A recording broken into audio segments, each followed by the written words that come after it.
कहीं भी हो सकता है, कोई इवन नोटिस उसकी नहीं होती, मतलब हम पहले से प्री नोटिस कुछ आपको नहीं मिल सकता। अर्थक्वेक जो है वो कभी भी हो सकता है।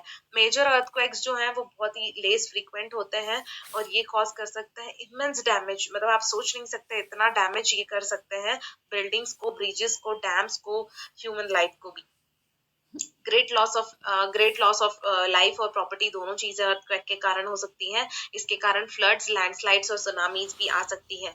मेजर सुनामी जो ऑकर हुई थी इंडियन ओशन में वो थी 26 दिसंबर 2014 की, और सारे कोस्टल एरियाज जो थे उसके आसपास के वो सफर्ड हुए थे ह्यूज लॉसेस में बिकॉज ऑफ दैट। एक्टिविटी 15.6 में हम देखेंगे, हमें एक आउटलाइन मैप लेना है वर्ल्ड का और लोकेट करना है उस पे ईस्टर्न कोस्ट को और अंडमान एंड निकोबार आइलैंड को इंडिया के, और मार्क करना है अदर कंट्रीज को उस इंडियन ओशन के आसपास जो सफर्ड हुई थी या डैमेज हुई थी। और कुछ अकाउंट ऑफ डिवास्टेशन हमें कॉज करना है सुनामीज के थ्रू इंडिया में जो हुए थे। हमारे पेरेंट्स से, आपके पेरेंट्स से आप इसके बारे में पूछ सकते हैं, एल्डर्स से या फैमिली मेंबर्स या नेबर्स से पूछ सकते हैं।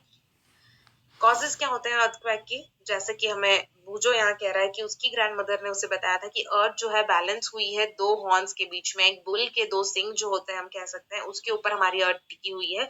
अगर बुल कहीं शिफ्ट होता है तो उनके हॉर्न के बीच के जो कह सकते हैं कि जब वो शिफ्ट होता है तो मूवमेंट अगर थोड़ा होता है उसके कारण हमारी अर्थ क्या होती है, अपनी जगह से हिल जाती है, जिसके कारण अर्थक्वेक होता है। तो एंशिएंट टाइम्स की बात करें तो पीपल इस तरह के ट्रू कॉज ऑफ अर्थक्वेक नहीं जानते थे कि किस तरह से होता है, तो वो इस तरह के नए नए आइडियाज या मैथिकल स्टोरीज जो है वो बना देते थे, जैसे कि हमें बूजो की ग्रैंडमदर ने बताया है।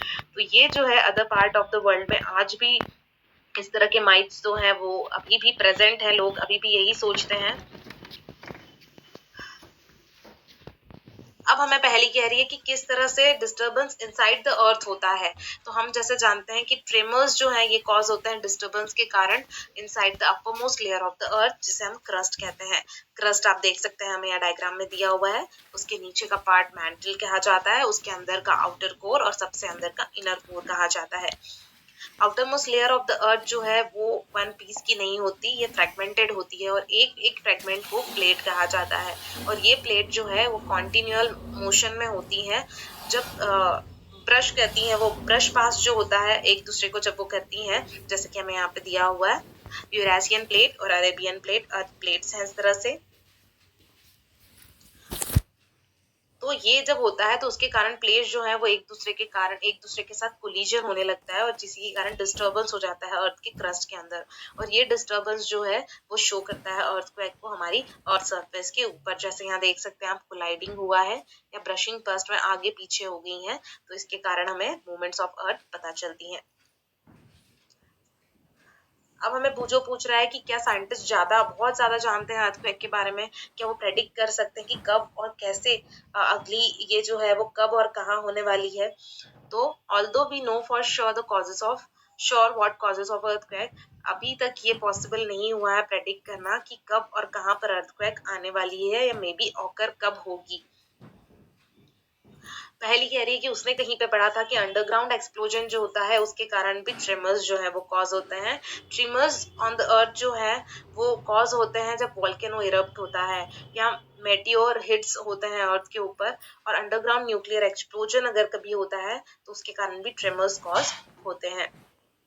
मोस्ट अर्थक्वेक जो है वो कॉज होते हैं मूवमेंट ऑफ अर्थ प्लेट के अंदर, और सिंस अर्थक्वेक्स जो है वो कॉज होने लगे हैं मूवमेंट ऑफ प्लेट्स के कारण, तो बाउंड्रीज ऑफ प्लेट जो है वो भी वीक जोन माना जाता है, जहां पर अर्थक्वेक बहुत ज्यादा आ सकता है, ज्यादा आने के चांसेस होते हैं। तो वीक जोन्स जो है उन्हें हम सिस्मिक कहा जाता है या फॉल्ट जोन कहा जाता है। इंडिया में मोस्ट थ्रेटन जो है वो कश्मीर है, वेस्टर्न और सेंट्रल हिमालयाज है, होल ऑफ नॉर्थ ईस्ट है, और रन ऑफ कच्छ राजस्थान जो है वो है, इंडो या गिग्नेटिक प्लेन जो है, ये सारे एरियाज जो है ये फॉल्ट जोन में कंसिडर किए जाते हैं। कुछ एरिया साउथ इंडिया के भी फॉल होते हैं इन डेंजर जोन के अंदर।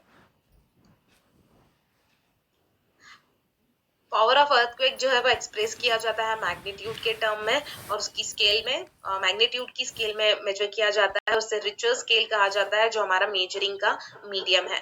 रियली डिस्ट्रक्टिव अर्थक्वेक जो होते हैं उनका मैग्नीट्यूड हायर देन 7 होता है, रिचर स्केल के ऊपर हमें पता चल जाता है।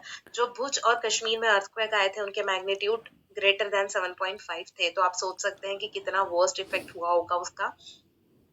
ट्रिमरस जो है वो प्रोड्यूस होते हैं वेव्स के through on the surface of the earth, और इसी को सिस्मिक वेव्स भी कहा जाता है। ये वेव्स रिकॉर्ड होते हैं एक इंस्ट्रूमेंट के थ्रू जिसे सिस्मोग्राफ कहा जाता है। ये इंस्ट्रूमेंट सिंपली अ वाइब्रेटिंग रॉड होती है, या फिर कह सकते हैं एक पेंडुलम होता है जो स्टार्ट होता है वाइब्रेशन होना जब ट्रिमर्स ऑकर होते हैं। एक पेन जो है वो अट्रैक्ट किया जाता है वाइब्रेटिंग सिस्टम के थ्रू, और ये पेन जो है वो रिकॉर्ड करता है सिस्मिक वेव्स को पेपर के ऊपर, जो मूव होते रहता है उसके ऊपर की तरफ या उसके नीचे की तरफ। और इसके थ्रू या इसकी स्टडी के थ्रू, इन वेव्स की स्टडी के थ्रू साइंटिस्ट जो हैं वो कंस्ट्रक्ट करते हैं कंप्लीट मैप को अर्थक्वेक के, जैसे कि हमें शो किया गया है, और एस्टिमेट कर सकते हैं उसके पावर को टू कॉज डिस्ट्रक्शन वो कितने हद तक कर सकती है। इस चीज की हम क्या कह सकते हैं कि एक अंदाजा लगा सकते हैं मैप ऑफ द अर्थ, और हमें यहाँ पे ये इंस्ट्रूमेंट दिया है दैट इज सिस्मियोग्राफ।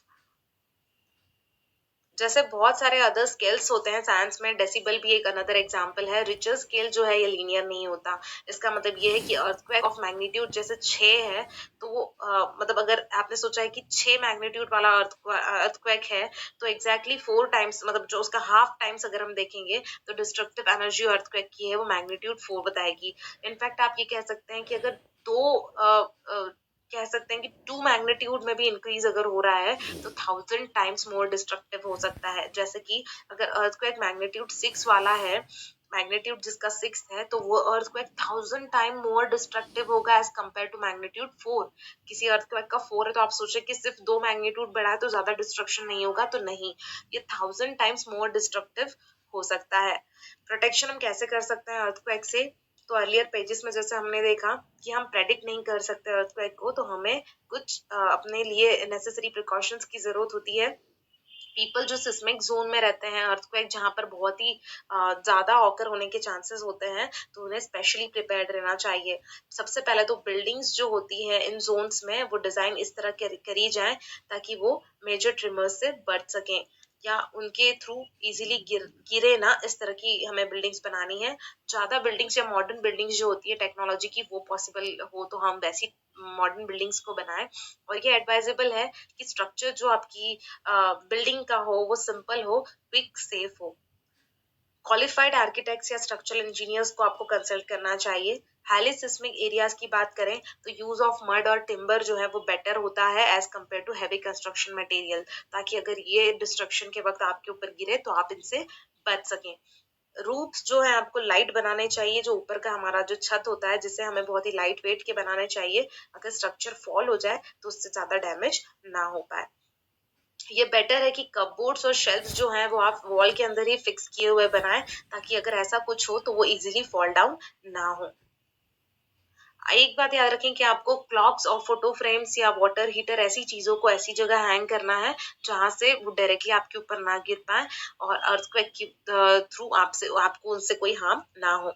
कुछ बिल्डिंग्स जो हैं वो फायर कैच कर सकती हैं अर्थक्वेक के थ्रू, तो ये नेसेसरी है कि सभी बिल्डिंग में, स्पेशली जो टॉल बिल्डिंग्स होती है उसमें फायर फाइटिंग इक्विपमेंट्स लगाना चाहिए, वो होना जरूरी है। सेंट्रल बिल्डिंग रिसर्च इंस्टीट्यूट ने बताया, रुड़की के डेवलप किया था एक क्विक प्रूफ हाउस किस तरह से बनाना चाहिए।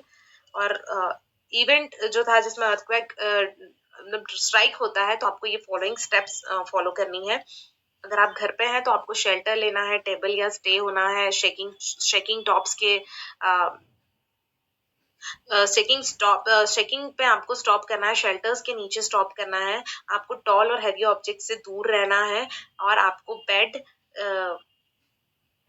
अगर आप बेड पे हैं तो आप वहां से उठे ना, अपने हेड को सिर्फ पिलो से बचा के रखें। आउटडोर की बात करें तो आपको क्लियर स्पॉट, आपको अगर दिखता है क्लियर स्पॉट को देखें जो बिल्डिंग्स या ट्रीज या ओवरहेड पावर लाइन से दूर हो, और ग्राउंड के ऊपर आपको वहां पर स्टे करना है। अगर आप कार या बस के अंदर हैं तो बाहर ना आए, अपने ड्राइवर को कहें कि वो स्लोली ड्राइव करे और एक क्लियर स्पॉट तक आपको ले जाए, और वहां पर आकर आप बाहर निकल सकते हैं, उस खुली जगह में आप बाहर रह सकते हैं। ट्रिमरस जब तक स्टॉप नहीं होता आपको मूव नहीं करना है। इस तरह के प्रिकॉशंस हमें लेने हैं जब इस तरह के अर्थक्वेक्स आते हैं और उससे हमें बचना है तो। और ये सारे पॉइंट्स हमने इस तरह से इस चैप्टर में कवर किए हैं फ्रेंड्स। अगर आपको मेरा वीडियो पसंद आया हो तो प्लीज मेरे चैनल को सब्सक्राइब करें और मेरी वीडियो को लाइक करें। Thank you so much friends, thanks a lot.